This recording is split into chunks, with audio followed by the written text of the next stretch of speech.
Hello everyone.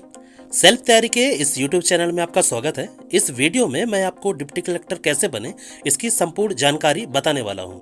इसके लिए कौन सी परीक्षा देनी होती है, परीक्षा कौन आयोजित कराता है, क्वालिफिकेशन कितनी चाहिए, एज लिमिट कितनी होती है, फॉर्म भरने के लिए कितना % चाहिए, एग्जाम के कितने स्टेज होते हैं, आप फॉर्म कब भर सकते हैं, इसमें सैलरी कितनी मिलती है, सिलेबस क्या है और इसके लिए तैयारी की क्या स्ट्रेटेजी होनी चाहिए, इन सारे टॉपिक के बारे में बताऊंगा।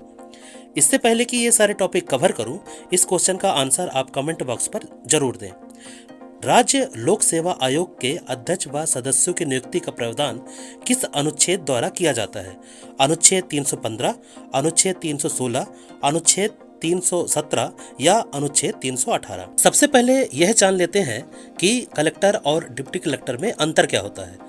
तो जिस तरह हमारे देश में शासन चलाने का काम, सरकारी दफ्तर चलाने का काम या सरकार की योजनाओं को पब्लिक तक पहुंचाने का काम, पब्लिक की तरह तरह की समस्याओं का निराकरण का काम एक IAS अधिकारी करते हैं, उसी तरह राज्य सरकारों में PCS अधिकारी करते हैं। मध्य प्रदेश में इन्हें SAS कहते हैं, यानी राज्य प्रशासनिक सेवा। SAS क्या होता है? SAS का पूरा नाम स्टेट एडमिनिस्ट्रेटिव सर्विस है। इस परीक्षा का आयोजन मध्य प्रदेश लोक सेवा आयोग द्वारा किया जाता है। इस परीक्षा में सफलता प्राप्त करने के पश्चात अभ्यर्थी को उप जिलाध्यक्ष, उप पुलिस अधीक्षक, वाणिज्य कर अधिकारी, मुख्य नगर पालिका अधिकारी, विकासखंड अधिकारी, नायब तहसीलदार समेत विभिन्न विभागों में उच्च पदों पर नियुक्ति प्राप्त होती है। इसके लिए कौन सी परीक्षा देनी होती है? तो राज्य सेवा परीक्षा। परीक्षा कौन आयोजित कराता है? तो इंदौर स्थित मध्य प्रदेश लोक सेवा आयोग MPPSC द्वारा इस परीक्षा का आयोजन किया जाता है। इसी तरह विभिन्न राज्यों में राज्य की लोक सेवा आयोग द्वारा एग्जाम आयोजित किया जाता है, जैसे UPPSC, CGPSC, BPPSC इत्यादि। अब बात करते हैं क्वालिफिकेशन की। तो इस परीक्षा में सम्मिलित होने के लिए अभ्यर्थी को किसी मान्यता प्राप्त विश्वविद्यालय से स्नातक की डिग्री होना आवश्यक है, जैसे BA, BCom, BSc, BBA, BCA, BTech, BE इत्यादि। ध्यान दें, स्नातक के अंतिम वर्ष के अभ्यर्थी भी अप्लाई कर सकते हैं, बशर्ते उनका परीक्षा परिणाम मुख्य परीक्षा के आयोजन से पहले आ चुका हो। परसेंटेज रिक्वायर्ड, तो इसके लिए किसी भी तरह का कोई % का प्रतिबंध नहीं है, आप केवल ग्रेजुएशन में पास होने चाहिए। एज लिमिट की बात करें तो इस परीक्षा में सम्मिलित होने वाले अभ्यर्थी की आयु कम से कम 21 वर्ष और अधिकतम 45 वर्ष होनी चाहिए। जैसे गैर वर्दीधारी पदों के लिए 21 वर्ष की आयु पूर्ण कर ली हो, किंतु 40 वर्ष की आयु पूर्ण न की हो। वर्दीधारी पदों के लिए 21 वर्ष की आयु पूर्ण कर ली हो, किंतु 33 वर्ष की आयु पूर्ण न की हो।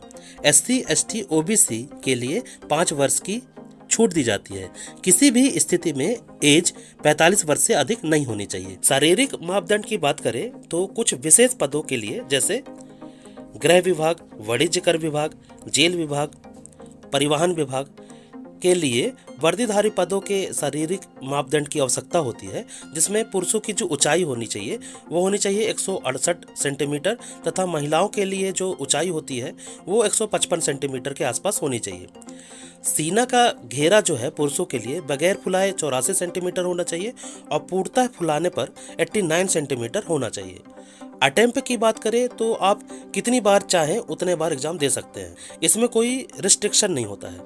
एग्जाम स्टेज की बात करें तो इसमें 3 स्टेज होते हैं: प्रारंभिक परीक्षा, मुख्य परीक्षा और इंटरव्यू। सबसे पहले प्रारंभिक परीक्षा होती है। प्रारंभिक परीक्षा यदि आप पास कर लेते हैं तो फिर आपका मुख्य परीक्षा होगी, और मुख्य परीक्षा यदि आप पास कर लेते हैं तो आपका फिर इंटरव्यू होगा। MPPSC प्रारंभिक परीक्षा की यदि बात करें तो इसमें 2 पेपर होते हैं। पेपर फर्स्ट, जिसमें सामान्य अध्ययन के प्रश्न पूछे जाते हैं। 100 क्वेश्चन होते हैं 200 नंबर के, प्रत्येक क्वेश्चन 2 नंबर के होते हैं। बहुविकल्पीय प्रश्न आते हैं, जैसे ऑब्जेक्टिव टाइप के क्वेश्चन इसमें आते हैं, जिसमें 4 ऑप्शन होगा, उसमें हमें एक ऑप्शन टिक करना होगा। समय 2 घंटे का पेपर होता है, जो सुबह लगभग 10 से 12 के बीच में होता है। इसके बाद पेपर सेकंड होता है, वो लगभग 2 से 4 के बीच में होता है। इसमें C सेट के प्रश्न पूछे जाते हैं। इसमें भी 100 क्वेश्चन होते हैं 200 नंबर के, और इसमें जो क्वेश्चन पूछे जाते हैं वो मैथ, रीजनिंग, हिंदी इत्यादि के प्रश्न पूछे जाते हैं। ध्यान रखना, पेपर सेकंड जो है केवल क्वालिफाइंग करना होता है, केवल 33% नंबर लाने होते हैं। इसकी मेरिट नहीं बनती है, मेरिट केवल पेपर फर्स्ट समान अध्ययन की बनती है। दूसरा पड़ाव होता है मुख्य परीक्षा का, जो सबसे मेन पार्ट होता है। एमपीपीएससी मुख्य परीक्षा में टोटल 6 पेपर होते हैं, जिसमें समान अध्ययन के 3 पेपर होते हैं। पहले 3 पेपर 300-300 नंबर के होते हैं और समय 3 घंटे का मिलता है। चौथा पेपर एथिक्स का होता है 200 नंबर का, समय 3 घंटे का मिलता है। पांचवा पेपर हिंदी का होता है 200 नंबर का, समय 3 घंटे मिलता है। और लास्ट पेपर जो होता है छठवां पेपर, वो होता है एसे का, होता है 100 नंबर का, समय 2 घंटे का मिलता है। टोटल 1400 मार्क्स के होते हैं। ध्यान रखना, प्रत्येक पेपर में 40% अंक लाना आवश्यक है। एसटी, एससी और ओबीसी के लिए 30% अंक लाना आवश्यक है। तीसरा पड़ाव है इंटरव्यू का। इंटरव्यू 175 नंबर का होता है और तीनों यदि चरण आप पूरा कंप्लीट कर लेते हैं तो इसके पास होने के बाद ही आपको डिप्टी कलेक्टर की पद या फिर जो भी एमपीपीएससी के द्वारा निकाले गए जो पद होंगे, जो बी लेवल के और सी लेवल के, वो सारे पद आपको दिए जाएंगे। और तीनों स्टेज को मिलाकर कुल 1575 नंबर का होता है। फॉर्म कब भरे जाते हैं? तो अभी हाल ही में एमपीपीएससी द्वारा राज्य सेवा परीक्षा 2021 एवं राज्य वन सेवा परीक्षा 2021 का नोटिफिकेशन आया है, जिसमें आवेदन प्रारंभ तिथि 10 जनवरी 2022 से, आवेदन की अंतिम तिथि 9 फरवरी 2022 को, प्रवेश पत्र उपलब्ध होगा 15 अप्रैल 2022 को, परीक्षा तिथि 24 अप्रैल 2022 को है और इसमें लगभग 17 विभागों के पोस्ट निकाले गए हैं। न्यूनतम शैक्षणिक योग्यता की बात करें तो स्नातक उपाधि होना चाहिए। फाइनल ईयर के स्टूडेंट इसमें अप्लाई कर सकते हैं, लेकिन जो फाइनल ईयर के स्टूडेंट हैं उनको एमपीपीएससी मुख्य परीक्षा के आवेदन भरने से पहले इनका ग्रेजुएशन कंप्लीट हो जाना चाहिए। रोजगार पंजीयन भी होना आवश्यक है और इसमें लगभग ओबीसी के 89 पोस्ट, एससी के 32 पोस्ट, एसटी के 65 पोस्ट, ईडब्ल्यूएस के 29 पोस्ट और अनरिजर्व के 68 पोस्ट हैं। कुल 243 पोस्ट हैं। ध्यान रखना, इस बार पोस्ट का 20 गुना कैंडिडेट को लिया जाएगा। पहले क्या होता था? पहले पोस्ट का 15 गुना ही सेलेक्ट किया जाता था। आयु सीमा की बात करें तो 1 जनवरी 2022 को इसकी गणना की जाएगी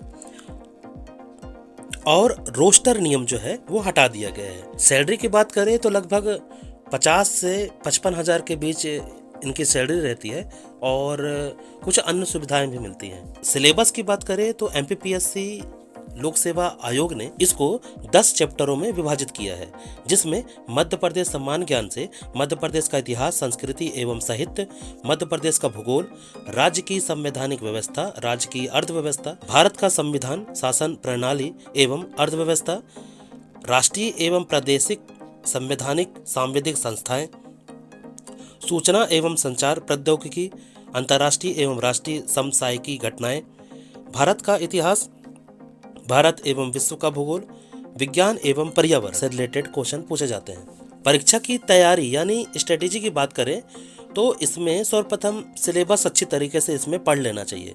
इसके बाद प्रीवियस ईयर के क्वेश्चन लगा लेना चाहिए और न्यूज़पेपर और मंथली मैगजीन का लगातार पाठ करना चाहिए और उसके बाद जो भी सिलेबस है उसको एक एक करके पढ़ना चाहिए।